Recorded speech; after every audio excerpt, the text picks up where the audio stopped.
Connaissez-vous le Lean Management? C'est ce qu'on va découvrir avec notre invité. C'est un expert, Mathieu Raducanu. Bonjour. Bonjour.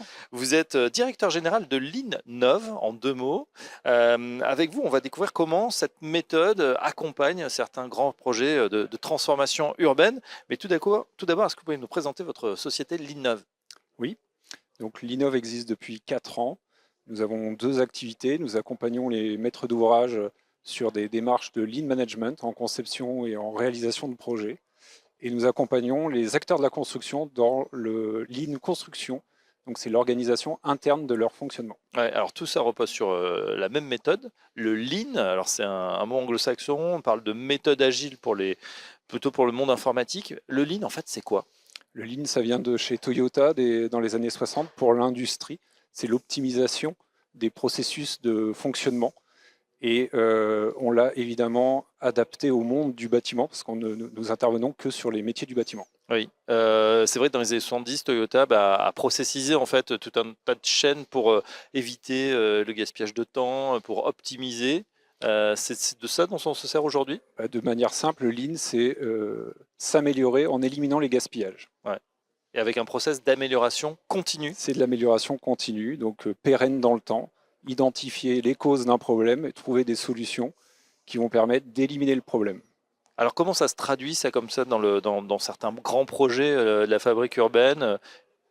Alors il y a plein de choses. On intervient en grande partie sur le pilotage de la gestion de projet, sur la qualité des livrables qui sont attendus et fournis par l'ensemble des acteurs qui interviennent sur un projet Oui. en phase conception.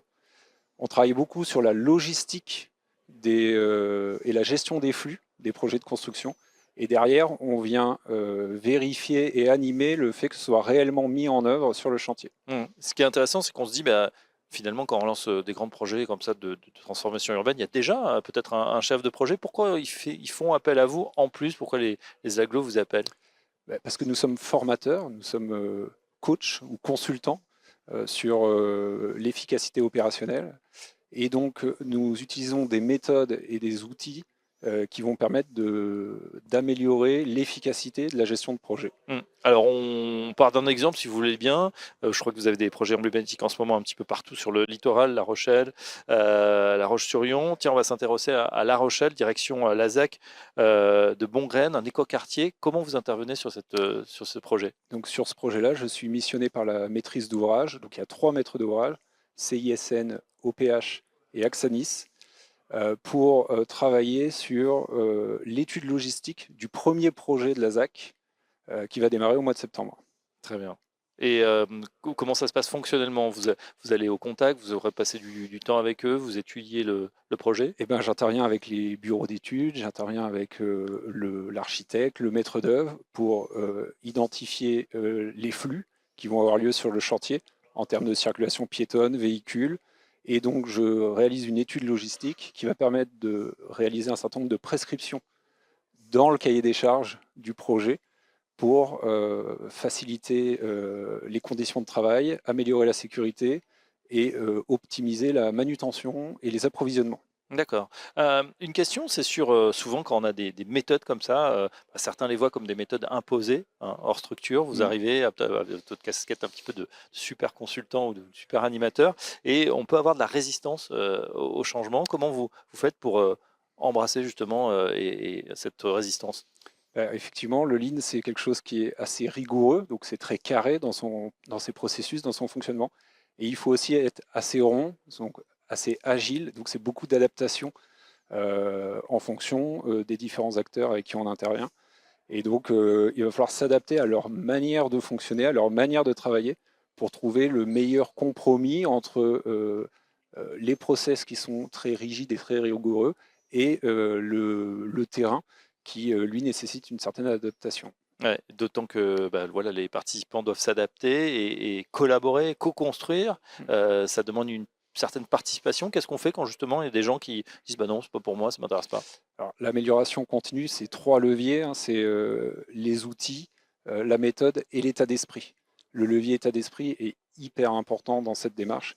Donc on implique les équipes, on échange beaucoup avec elles, on fait en sorte de faire des ateliers collaboratifs où chacun a son mot à dire et on travaille ensemble pour fournir la meilleure prestation possible, le meilleur livrable possible. Ouais, d'autant que sur certains projets, c'est vrai qu'on a tendance, hein, quand on est au sein de la société, à voir ce qui ne va pas, le verre à moitié vide. Vous vous dites, vous concentrez d'abord sur les process qui fonctionnent pour pouvoir les répliquer, les dupliquer.